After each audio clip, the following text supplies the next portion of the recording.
It could be the biggest scam in the history of Wall Street. But what does it mean for your money? CNBC's Tyler Matheson has the story. It's dominated the headlines since Friday. News of Wall Street's $50 billion fraud. Legendary investor Bernard Madoff accused of swindling clients in a giant Ponzi scheme. That's where a scam artist lures you in with the promise of big money and delivers with imaginary gains. What the fraudster actually does is pay off old investors with fresh money from new ones. Madoff got away with his alleged tricks for years because few were looking over his shoulder, despite his rosy view of securities law enforcement. In today's regulatory environment, it's virtually impossible to violate rules. And now clients from all walks of life have found themselves looted, from big banks to charities to individual investors like Barbara Flood. I was so shocked because in my wildest dreams, I would never think that Bernie Madoff would do something like this. For On the Money, I'm Tyler Matheson. Madoff's alleged con may have been Wall Street's biggest, but smaller Ponzi schemes dupe Americans across the country. That's why you have to know how to protect yourself from where else these schemes may be lurking. Now, the first way to protect your money is an oldie but a goodie. Listen, if it sounds too good to be true, it probably is. When someone promises you unusually high returns, especially over a really short period of time, that should be a huge red flag to you. Don't go there. With Bernie Madoff, many potential investors and even reporters were highly skeptical of his purported performance. Madoff had a murky strategy, and they couldn't understand how he generated double-digit returns, that's a clue, year after year, regardless of how the market was doing. Joining us on the money line, Alan in Florida and his wife Rita, and Alan's attorney, Jeffrey Coenen. Alan, you actually invested with Mr. Madoff and you trusted him. You felt like you were a member of an exclusive club, and now you think you've lost more than $1 million. That's correct. How did you meet? How did you find to give him your money or trust to do so? I've been with him for 30 years, and I got involved with him through a referral on Wall Street. And I checked out his credentials, and he had super credentials, and I went with him. And Alan, Jeffrey Coenen, your attorney is on the line. Jeffrey, Alan and Rita have lost pretty much everything. So what steps are you taking with them to recoup some of these losses? Can you? Well, yes. I mean, Mr. Madoff did own his own broker-dealer firm, the Bernard Madoff Investment Securities Company, which was a registered broker-dealer. And there may be insurance through the Securities Investor Protection Corporation, also known as the SIPC. And they may provide as much coverage as $500,000 per brokerage account. So one of the things that we're going to do is press to have the SIPC pay back my clients as well as many other victims we represent.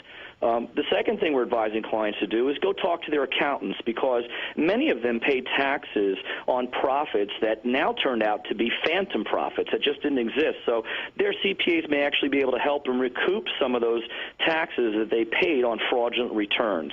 And the third thing is there's a receiver in the Madoff case who's appointed to wind up the affairs of the Madoff Ponzi scheme, and there may be some assets there to recover, and there may be some claims against various professionals who may have aided and abetted this fraud. So one of the things that my clients will do, as there are many of them, is to file claims in the receivership and possibly other claims for fraudulent transfers of assets to try and recoup that money. Now Jeffrey, is there any historical precedent in terms of actually recouping money for the IRS? Because I would think that over the years, paying capital gains, especially double-digit capital gains on $1 million account, we're talking, $60,000, $70,000 is a lot of money. Do you think this is a possibility?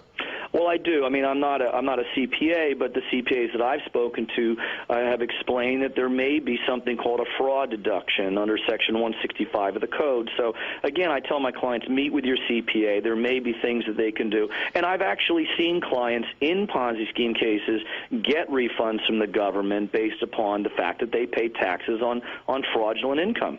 Okay, you know what, if we can keep you all on the line for a moment, because I'm going to bring in somebody who can give us some insight on that, too. On the money line working for you tonight, Tracy Coenen, forensic accountant and fraud expert who investigates corporate scams. Tracy, so what do you think, what are the odds are in at least recouping capital gains taxes that were paid on phantom profits?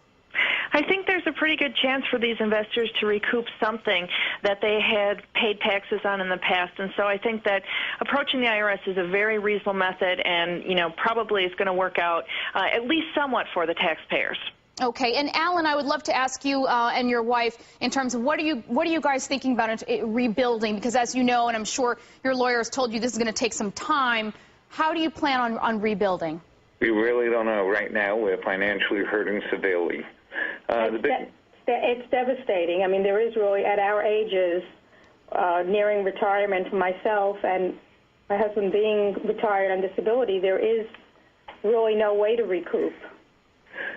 And the problem is really with the SEC and FINRA, F-I-N-R-A, and the New York Stock Exchange, there's no recourse. They didn't do their job as far as due diligence. Yeah. I mean, this is, you know, it's unacceptable. What kind of government do we have? Yeah, I mean, we've heard a lot today, you know, and in the news about some big high-profile names that maybe only had 10% of their money or 5%. But you both had pretty much all that you had with him. So, Jeffrey, we hope that you're able to get some of that money back. And that brings us to, you've got to go to a second way to protect your money from Ponzi schemes. Hopefully we can prevent this for any and all of you out there. You have to research what they're promising you. For example, in Madoff's case, many people pointed out that the investing strategy that he claimed to be using couldn't produce these kinds of returns. Even Barron's published an article years ago questioning how he managed to do so well. Tracy, this is a key point that you like to point out when it comes to pointing out scams is be wary of the promises. That's right. You got to be skeptical. My mom always said if it sounds too good to be true, it probably is.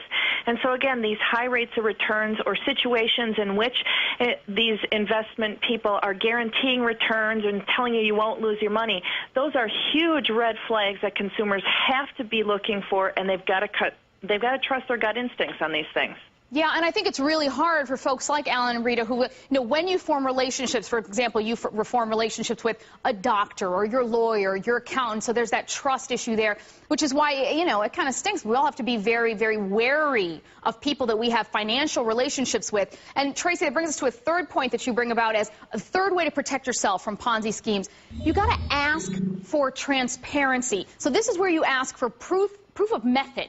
What's your strategy? In short, you got to prove how the business intends to achieve big returns. Now, in Madoff's investment business, there was very little transparency, if any. They say it was run on a secured floor by 3 people, separate from his company's other legitimate business. And it's been reported that when investors called and asked Madoff for more information about his strategy, he would gently threaten to throw them out of the fund. So, Tracy, this is common, right?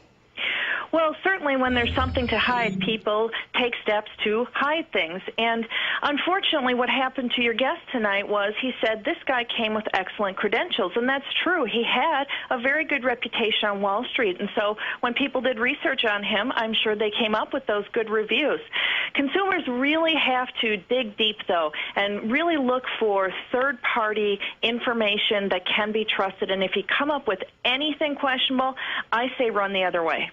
All right, thank you so much. Thank you so much, Alan and Rita and Jeffrey, for joining us tonight and telling us your story. And Tracy Coenen is going to be joining us for our web extra tonight. Learn how to protect yourself from scams that go after your thousands, not millions. You can find more information on Ponzi and pyramid schemes at sec.gov. That's the website of the Securities and Exchange Commission. And now, tonight's Money Buzz. More from our Pink Slip Survival Guide. If you've lost your job or fear you're going to lose yours soon, you may have been shocked to see this headline this morning. States' funds for jobless are drying up. Each state has a fund that pays out unemployment benefits. And according to the National Association of State Workforce Agencies, 30 states are in danger of running out of money over the next few months. In fact, Indiana's fund went broke last month. Michigan's fund's already deep in trouble. No need to panic, though, that you won't get your benefits. You're going to get them. When the states run into trouble, they either borrow from the Fed or raise taxes on local businesses to keep the payments coming. What does it mean? That these already hard-hit states have to take on an even bigger burden, and that its businesses may suffer too, but you're going to still be able to continue to get the help you need.